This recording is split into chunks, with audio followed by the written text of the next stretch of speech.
Qatar is a small but wealthy country in the Persian Gulf. It promotes itself as a modern and progressive state that welcomes and respects foreign visitors. But that's actually far from the truth. In reality, Qatar is a dangerous destination, especially for Western women. Even transiting through its international airport is risky. The problem is a culture of entrenched misogyny, which 7 weeks ago resulted in an appalling incident where a large group of women, including 13 Australians, were snatched off flights and physically violated by Qatari authorities.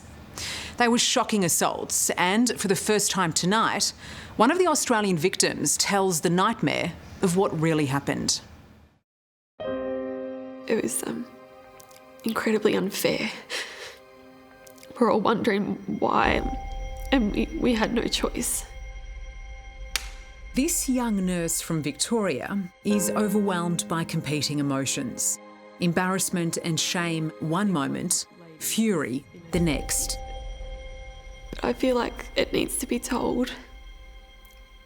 We all know that, it's not a comfortable thing to discuss.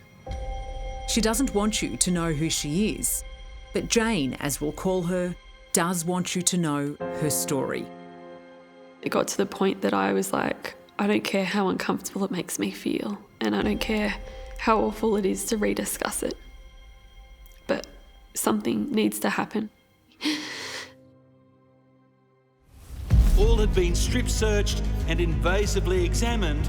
Early last month, Jane, along with 12 other Australian and countless more Western women, were subjected to degrading abuse as they transited through a supposedly safe and modern international airport in the Middle East. To think such barbarity could occur in 2020 simply defies logic. We felt like criminals, really. I just kept thinking, oh my goodness, if they think that I'm guilty of something, like what's going to happen to me in this country? The country in question was Qatar, and in the early evening of October the 2nd, an international incident was about to explode following a terrible discovery at Doha Airport. A newborn baby had been found abandoned in a rubbish bin. After airport officials found a premature newborn. As airport authorities scrambled for information about the hours-old baby, they made an outrageous assumption. Every woman in the airport or sitting in planes on the tarmac became suspects in what Qatari police considered to be a major crime. Police officers were coming on the plane and they had guns and things, and I didn't know if it was a hostage situation. I didn't know if it was a terror situation. Without warning or explanation, Jane and the other Australian women were snatched off their flight by armed men who spoke no English. They were then forced to undergo the most invasive of personal physical examinations without their consent. This is a grossly disturbing, offensive, concerning set of events. It is not something I have ever heard of occurring in my life. It was appalling.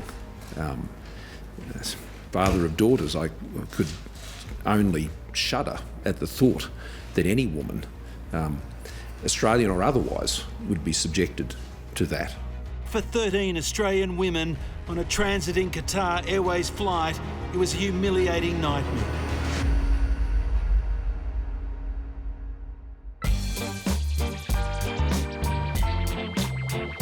Jane's nightmare actually began very happily in 2017 when she and her husband moved to London. For 3 years, they had the time of their lives. But like it's been for so many others, everything changed when COVID struck. And then as you started seeing the borders close and flights were getting cancelled and more and more expensive, we just knew that we had to book a flight and try and get home as soon as we could. It was a bit scary, really. Planning their escape from COVID-ravaged Europe was stressful, until the couple managed to book seats on Qatar Airways, one of the few airlines still flying to Australia. The trip included a layover in the Qatar capital, Doha, but Jane and her husband were unconcerned. It was a welcome interval in a long flight, and a chance to stretch their legs for a few hours. We were really excited at that point, knowing that there was just one more plane trip to go. And yeah, just another step closer to home, closer to seeing our families. Didn't quite play out that way though, did it? No, it definitely didn't. And I don't think we could ever imagine what was about to happen. After the stopover, and with all the passengers back on board, flight QR908 to Sydney was ready to depart Doha Airport. But they were unaware that back in the terminal, there was chaos. The flight was delayed for an hour and then another. Airline staff blamed a mechanical problem until finally, after 3 hours, the plane taxied away from the gate. Relief, though, was short-lived, and within minutes, the aircraft returned to the terminal. Jane's life was about to take a terrible turn. There was an announcement by a male who didn't actually specify if he was the pilot or a police officer or a cabin crew. It was just a male's voice saying all females need to disembark the aeroplane and take their passports with them. And I was immediately panicked. I was just thinking, why do we have to get off the plane? Because it's a very strange request. Yeah, well, I just couldn't think of why. It was just the females that had to get off. I really didn't want to get off. Did you feel like you had a choice? No, not really. Not really. There was no choice in the matter. And they were searching the bathrooms for females. The police were actually searching the toilets on board your flight? Yeah, it was really scary. With only an order to get off the plane and no idea why, Jane had to think quickly. I just remember my husband be like, take your phone with you. I'm putting my phone off airplane mode. You can contact me. And yeah, we didn't know what we were going in for or what we were leaving the plane, but I was terrified. Jane was right to be frightened. Heavily armed guards herded her and her fellow female passengers off the plane and into a large lift which took them to the airport's tarmac. Disobedience and refusal weren't options. And they just kept saying, no, you've just got to get in. And obviously there were no males with us that we knew, so there was no chance that we could stand up for ourselves. So there was a real sense of helplessness that set in at that point? Yeah. At that point, scenarios were going through my mind, being like, are we getting kidnapped? Are we being taken somewhere? And this is the thing, isn't it? You're kind of trying to work through any possible scenario. What's going on here? We're being forced into this lift against our will by these strange men speaking a language we don't understand. Where are we going? I was actually thinking, am I going to see my husband? Am I going to see my family? Like, where are they taking me? And so what happened once you got out of the lift? So we got out of the lift and there were more men that were sort of escorting us along the way. And at that stage, we got taken outside and I remember just seeing 2 ambulances and I thought, oh, this is a bit strange. Like, I wonder why there's ambulances. I wonder what's actually happening and why they're needed here. On the tarmac, the women were separated into 2 groups and the armed men ordered them into ambulances. I think there were about 10 to 12 men on the outside of my ambulance alone. Armed men. That's an intimidating presence. Incredibly, yeah. Yeah. Did you fear for your life at that point? Did you feel like because you had no choice, you had to comply, you had to do what they told you to do? Yeah, I was just agreeing with everything they were asking me to because I just thought, if I don't do this, what's going to happen? What's the next step? Yeah, where will they take me then if I say no? They were just speaking Arabic. They would just say, go, like in, as we were getting in the ambulance. I just remember thinking, this is so uncomfortable. I don't know what's happening. But I stepped up into the ambulance and there was a female in there. And all she said to me was this one line of, a baby has been found in a bin and we need to test you. It was the first time Jane had an inkling what this ordeal was about. But it still didn't make any sense. And she certainly wasn't prepared for the assault that was about to occur. And what was going through your mind when she said, we need to test you? I was like, what are they testing me for? What's going to be done to me right now? Yeah. And you soon found out? Yeah, we did. I don't understand. So she asked me if I would lay down on the table. So there was a table in the ambulance and I did. And she put like a medical sheet over me. And I was laying there thinking, I don't know what's about to happen to me. And I remember looking outside and they had thin blinds on the windows and I could see out. So all I was thinking is, can all the men out there see in? That was where my mind was at that point.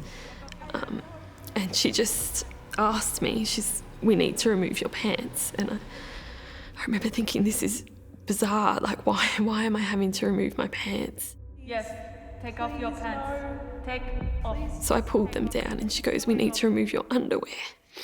And I said, I don't feel comfortable with removing my underwear.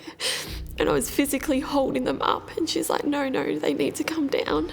I was like, why? Like, why? And I was in shock at that stage. I was like, I don't know what's happening. And I remember laying there thinking, this isn't right. This is not how this should be happening. This isn't how this should be done. That is just, that's really awful. Yeah, so frightening, scary. I had to pull them down and just incredibly invasive. Yeah, I was terrified and I was humiliated and I was worried about the men and it was just awful. Yeah, it was awful.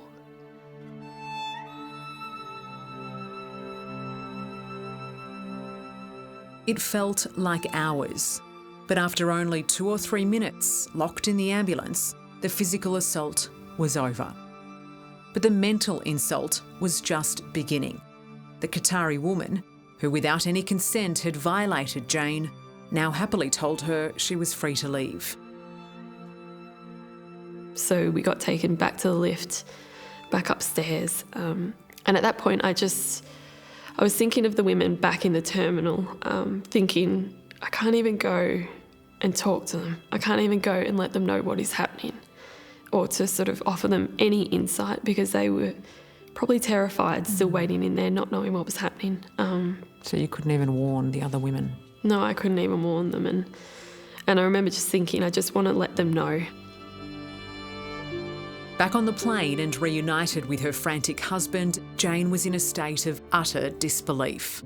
I was shaken at that point and I think I was running on a bit of adrenaline and I just explained what had happened and we just sat there and we were just in shock and I just remember thinking, I can't believe that's actually just happened to me. It has been described as sexual assault. Is that how you look at it, how you see it? Yeah, I do feel like it is. Yeah, definitely. Coming up, do you think this sheds a light on the real Qatar? Yeah, exactly. Adding insult None of us have been contacted for an apology. to injury. It hits you when you least expect it. Why Qatar simply doesn't care. To be a woman in Qatar is to be a criminal. That's next on 60 Minutes. We thought we were the lucky ones getting on that plane that day and we were so excited and to have to go through that on the journey home was horrific. Yes, take off your pants. Take. The barbarity inflicted on Victorian woman Jane and 12 other Australians in Qatar last month beggars belief. I don't understand. It needs to happen. When a newborn baby was found dumped in a bin at Doha Airport, the women were wrongly suspected of being the child's mother. Without giving any consent, they were dragged off a plane bound for Sydney and subjected to invasive internal examinations to prove the child wasn't theirs. The ordeal was humiliating and distressing. It was an awful situation and it was scary and we were frightened. I was frightened for my safety and the safety of everyone left on the plane. I really want to tell the woman who went through this that I'm terribly sorry, but you should never feel ashamed. You were treated with absolute injustice and discrimination.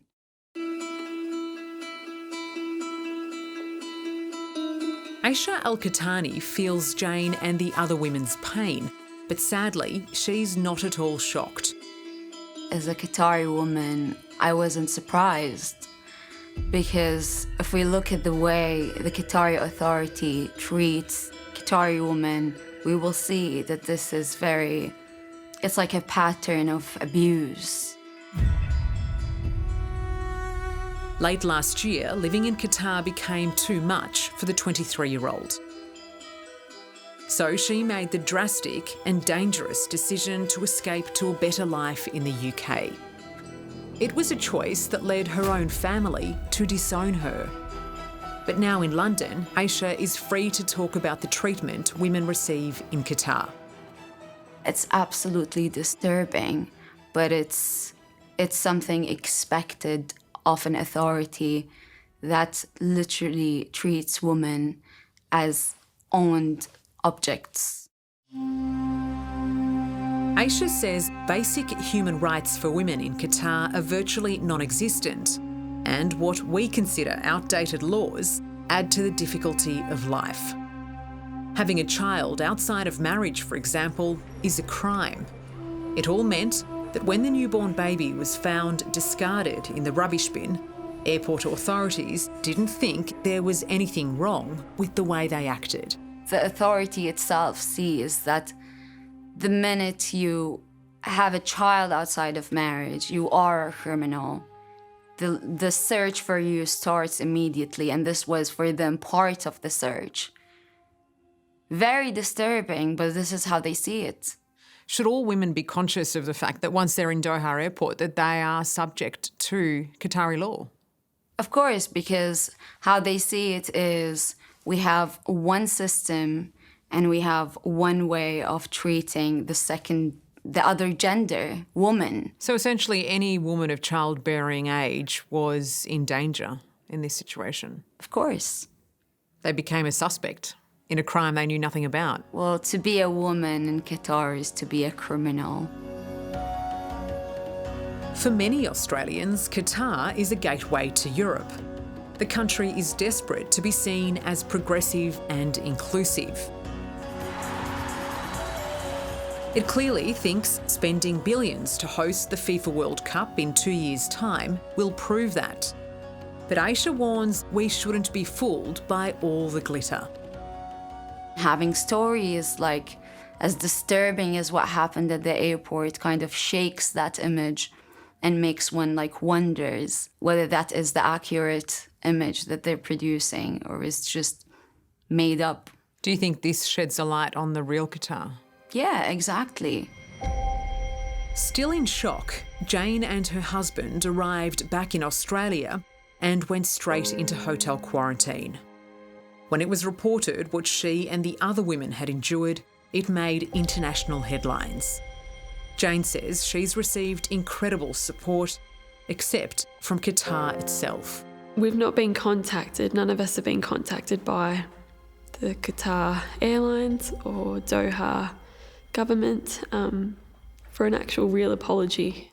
So we need to speak about it, and we need to get those that were responsible for making those decisions to acknowledge what we've been put through. When the international condemnation of Qatar became too loud, its Prime Minister finally issued a Twitter apology.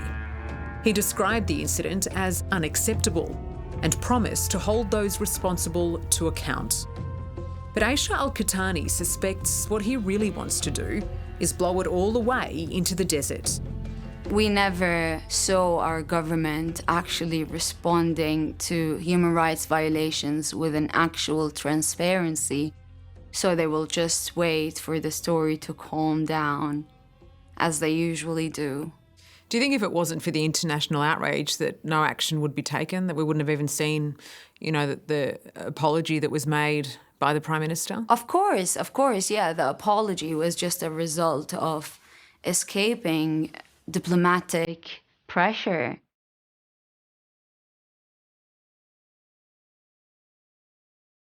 For Jane, now back home in Victoria, no apology will heal the damage already inflicted. What she has to do is move on from this horror as best she can. So far, it hasn't been easy. It hits you when you least expect it.